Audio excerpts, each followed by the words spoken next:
भगवान की कृपा किस पर हो जाए मालूम ही नहीं पड़ता।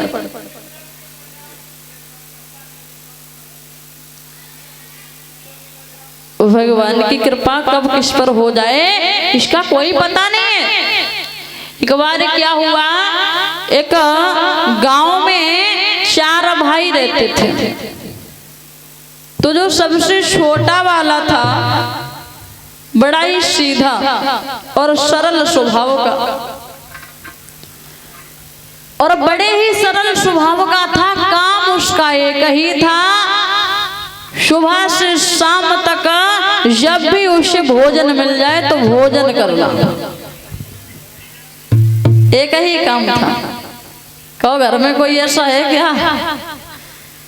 लेकिन स्वभाव बड़ा सीधा था, बड़ा ही सरल स्वभाव का था। न कभी से कुछ कहना, न कभी किसी की कोई बात करना। जब तक माता पिता रहे तब तक तो गुजारा होता रहा। भाइयों के अब घर में भाइयों का विवाह हुआ, भाभियां आ जाती हैं, और भाइयों का विवाह होता जब भाभियां आई हैं तो महीने 2 महीने तो चलता रहा। उसके बाद भाभियों ने जवाब दिया ये काम कुछ करता नहीं और पूरे दिन पड़ा रहता और भोजन बराबर चाहिए, बल्कि सबसे ज्यादा और चाहिए। बोले ऐसे कैसे गुजारा होगा? फिर बोले ये ऐसे नहीं मानेगा, फिर क्या करें? बोले इसका विवाह करा दो। अगर विवाह हो जाएगा, पत्नी आएगी घर में तो कमाने के लिए कुछ ना कुछ करेगा, कहीं ना कहीं जाएगा, ये घर से बाहर भी नहीं जाता। घर वालों ने यही विचार करके विवाह करा दिया।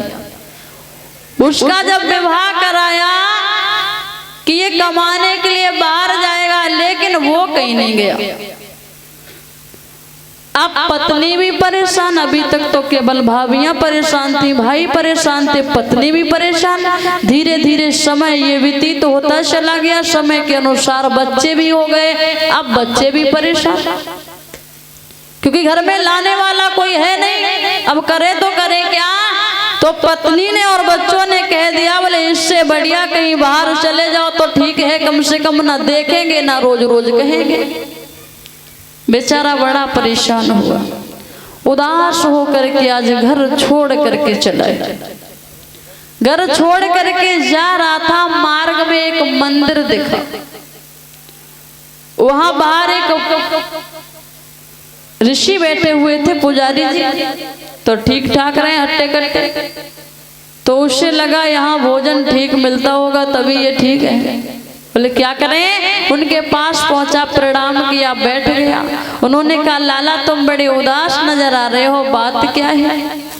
जवाब दिया महाराज मेरे माता पिता रहे तब तक तो हमारा गुजारा होता रहा, भाइयों ने हमारा विवाह करवा दिया, बच्चों ने और पत्नी ने हमें घर से निकाल दिया। किस लिए? बोले मुझसे काम कुछ नहीं होता, लेकिन मुझे भोजन बराबर चाहिए। तो उन्होंने कहा परेशान ना हो, आप यहीं रहो। बोले यहाँ भोजन मिलेगा? बोले हाँ बिल्कुल मिलेगा। महाराज काम तो नहीं करना पड़ेगा, मैं काम चोर बहुत बड़ा हूँ। बोले काम नहीं करना पड़ेगा, अगर तुम्हारी इच्छा हो कभी तो थोड़ा बहुत काम कर लेना, नहीं तो नहीं करना, ठीक है।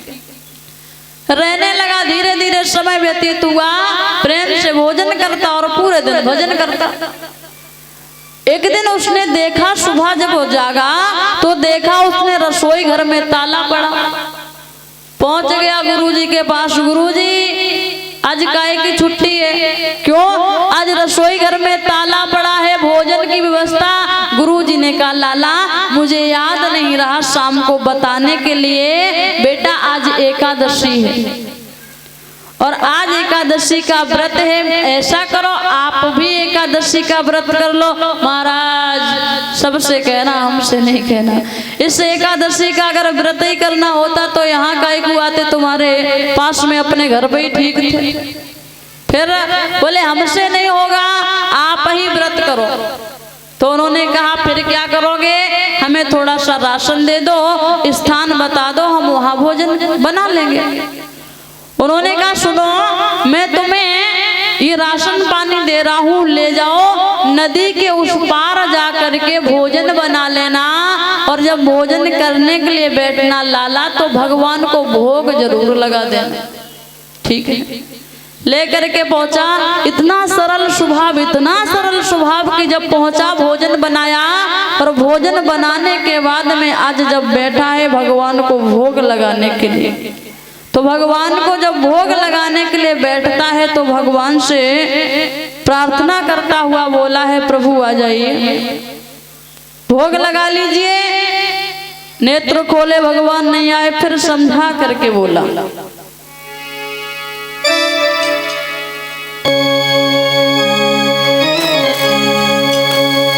समझा करके बोला है कि राजा राम आइए, प्रभु राम आइए, मेरे भोजन का भोग लगा जाइए।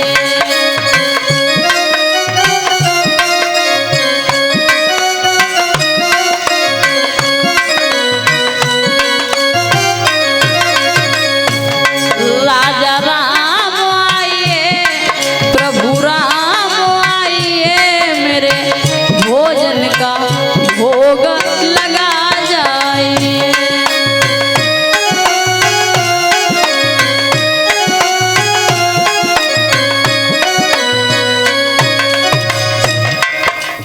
जैसे ही पुकारा है कि राजा राम आइए, प्रभु राम आइए, मेरे भोजन का भोग लगा जाइए।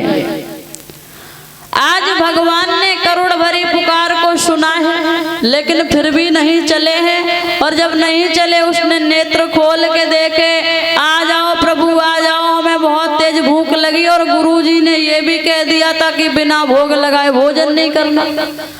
अगर आप मंदिर के सहारे बैठे हो तो बिल्कुल नहीं बैठना, वहां तो एकादशी है। अगर एकादशी के चक्कर में पड़ गए तो तुम्हें भी एकादशी करनी पड़ेगी। तो फिर आ जाओ। भगवान ने उस भक्त की बातों को सुना। चले, सीता मैया कहने लगी कहाँ जा रहे हो? बोले बड़ा ही सरल स्वभाव का हमारा भक्त है, बुला रहा वहीं जा रहे। बोले हम भी चलेंगे। ठीक है। उस भक्त ने रोटियां बनाई 4, खाने वाले आए 2, केवल बुलाया भगवान श्री राम को। उसने कहा प्रभु आएंगे, 2 ये खा लेंगे, 2 हमारे लिए बच जाएंगे। अब सीता मैया भी साथ में, और जैसे ही देखा बाजी वाह, हमने एक भगवान बुलाया 2 आ गए। बेचारे ने 2 रोटियां दे दी, खुद वैसा का वैसा ही रहा, चला गया। धीरे धीरे फिर समय व्यतीत हुआ। फिर एक दिन एकादशी पड़ी। आज बड़ा उदास बैठा है। गुरुजी ने कहा क्या हुआ? बोले गुरुदेव एक बात कहें। हाँ, आप एक भगवान बताते, हम एक बुलाते, 2 आते हैं। आज थोड़ा राशन बढ़ा देना। गुरुजी को लगा कि ये उस दिन भूखा रह गया होगा, इसीलिए ऐसा बोल रहा है। तो उन्होंने कहा ठीक है, थोड़ा सा राशन बढ़ा दो। आज उसके लिए जब राशन बढ़ाया गया, फिर पहुंच जाता है नदी के उस पार। भोजन बनाया है, भोजन बनाने के बाद फिर बैठ गया भोग लगाने के लिए। आज फिर पुकार रहा है कहाँ हो, आ जाओ प्रभु।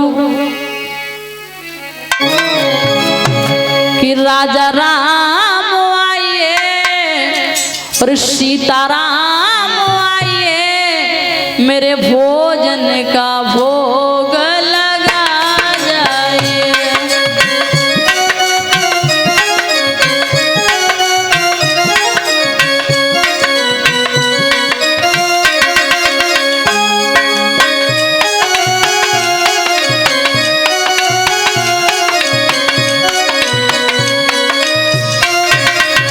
आज सीता जी को भी बुला रहा है। राजा राम आइए, सीता राम आइए, मेरे भोजन का भोग लगा जाइए।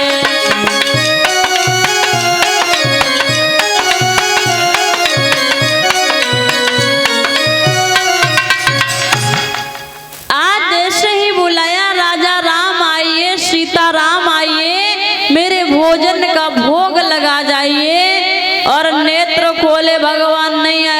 प्रभु चले आओ। अरे फिर हम आपको बता रहे हैं कि मंदिर के सहारे नहीं रहना, वहां आज कुछ नहीं बना है। अगर मंदिर के सहारे रहे तो पूरा दिन भूखा रहना पड़ेगा। भगवान ने सरल स्वभाव को देखा। आज प्रभु जैसे ही चलने के लिए तैयार हुए, सीता जी कहने लगी वहीं जा रहे हो जहां उस दिन गए थे? बोले हाँ हम भी चलेंगे, बड़ा ही अच्छा भक्त है आपका। ठीक है। लक्ष्मण जी कहने लगे कहाँ? बोले हमारा भक्त बुला रहा है हमें भोजन के लिए, प्रसादी ग्रहण करने के लिए।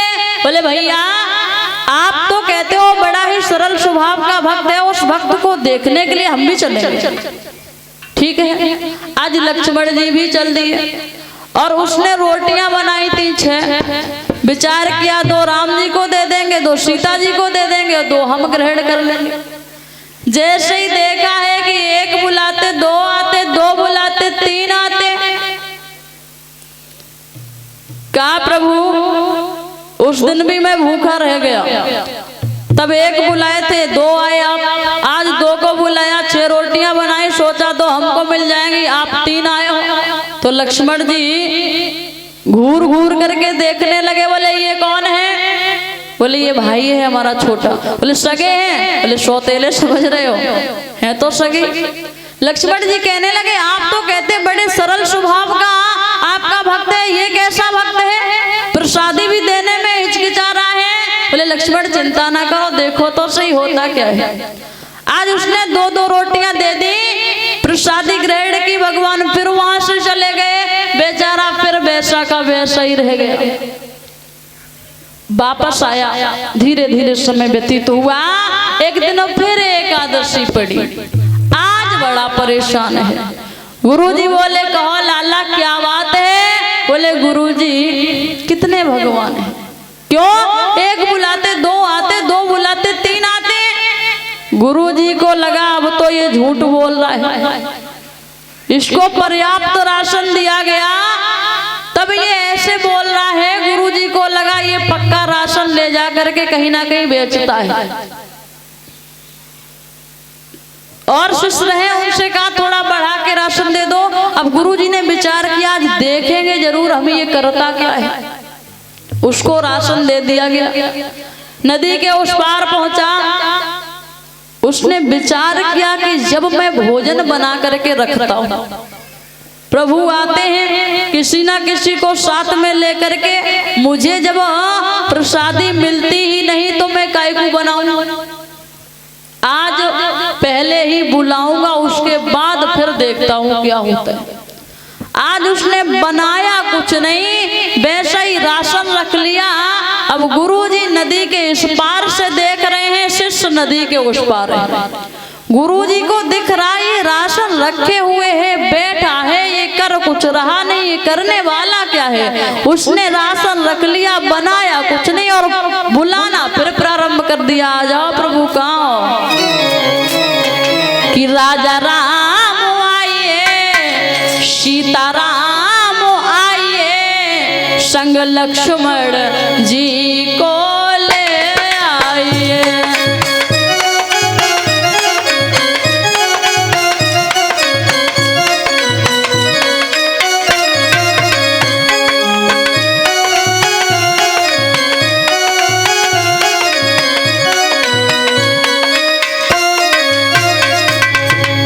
राजा राम आइए, सीता राम आइए, संग लक्ष्मण जी को ले आइए।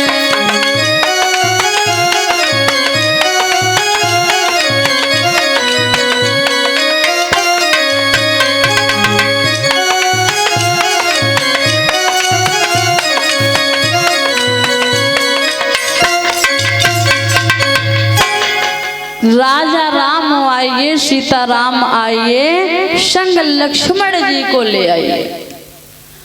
आज भगवान ने जैसे ही अपने उस भक्त की पुकार को सुना है, जब चलने के लिए तैयार हो जाते हैं, तो भगवान श्री राम बैठे दरबार में थे। जैसे ही चलने के लिए तैयार हुए, सीता मैया बोली हैं भक्त के पास जा रहे हैं। बोले हमें भूल के नहीं जाना, हम भी चलेंगे। ठीक है। सीता जी कहने लगी हम भी आपके साथ में चलेंगे। ठीक है। लखन लाल बोले चलना हमें भी, ये बोले ठीक है। हनुमान जी महाराज बोले प्रभु आप तो चले जाते हो हमें छोड़ करके, आज हम भी चलेंगे। ठीक है। भरत शत्रुघ्न कहने लगे फिर हमें काहे को छोड़ के जाओगे, हमें भी ले चलो। अब पूरा राम दरबार वहां पहुंच जाता है। प्रभु बोले ले आओ प्रसादी, कहाँ है? भक्त बोला तो वही चालाक हो, जब भी बना के रखते हैं मिलता कुछ नहीं है। ये रखा है राशन, खुद ही बनाओ और खुद ही भोजन ग्रहण करो, बचे तो छोड़ देना, ना बचे तो कोई बात नहीं। आज भगवान भक्त के चक्कर में पड़ जाते। लक्ष्मण जी कहने लगे कैसा भक्त है, बुला पहले लिया और भोजन की व्यवस्था नहीं है। प्रभु बोले परेशान ना हो, अब हम ही को करनी पड़ेगी। हनुमान जी महाराज लकड़ी लाते हैं, लक्ष्मण जी उनकी सहायता करते हैं, सभी लगे हुए हैं। भगवान श्री राम कहने लगे सीता जी से आप रसोई को संभालो, आज सीता मैया प्रसादी बनाने लगे। तो लेकिन गुरु जी को कोई नजर नहीं आ रहा, गुरु जी को केवल उनका शिष्य ही नजर आ रहा है, वो भी बैठा है। उस भक्त ने भी प्रसादी ग्रहण की।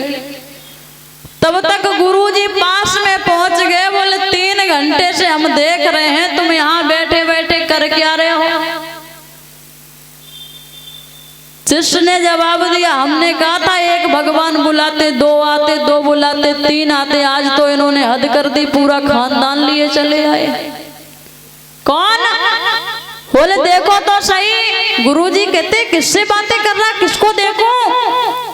आज उस भक्त ने भगवान श्री राम के चरणों को पकड़ लिया। प्रभु अब मैं ऐसे नहीं जाने दूंगा, हमारे गुरुजी को दर्शन दे करके ही जाना होगा, नहीं तो ये हमें झूठा साबित कर देंगे। भगवान कहते हैं अरे भक्त मैं कैसे इनको दर्शन दे दूं, तेरे स्वभाव में इनके स्वभाव में बड़ा अंतर है। भक्त कहने लगा कुछ भी हो लेकिन हमारी खातिर आज हमारे गुरुदेव को दर्शन तो देने पड़ेंगे। तब भगवान ने उन महात्मा जी को दर्शन दिए हैं पूरे राम दरबार सहित, और जैसे ही उन्होंने देखा है शरणों में गिर जाते हैं प्रभु के। कहने लगे क्षमा करना प्रभु, मैं आपको नहीं पहचान पाया, मैं सारा जीवन आपकी सेवा करता रहा, मैंने कभी आपको साक्षात भोजन नहीं करा पाया, लेकिन ये मेरा शिष्य जो अभी अभी आया इसके द्वारा आपके दर्शन हो गए मुझे। उस शिष्य के चरणों को पकड़ लिया। उसने कहा गुरुदेव आप क्यों हमें पाप का भागीदार बना रहे हो? अरे आप ही ने तो कहा था कि प्रभु की भक्ति करना और प्रभु को भोग लगा देना, मैंने वही किया। मुझे क्या मालूम कि आप उनको साक्षात सामने बैठा के भोजन नहीं कराते। मुझे लगा आएंगे भोजन करेंगे तब जाएंगे, और मेरे साथ तो ऐसा ही हुआ। भगवान अंतर ध्यान हो जाते हैं और गुरुदेव वहां से उस सब को छोड़ करके प्रभु के भजन के लिए जंगल की ओर प्रस्थान कर जाते हैं। तो कहने का मतलब ये है कि ना जाने कब किस पर प्रभु की मेहर हो जाए, कब किस रूप में आ जाए, इसका कोई पता नहीं है। और बोलिए आनंद कंद भगवान की।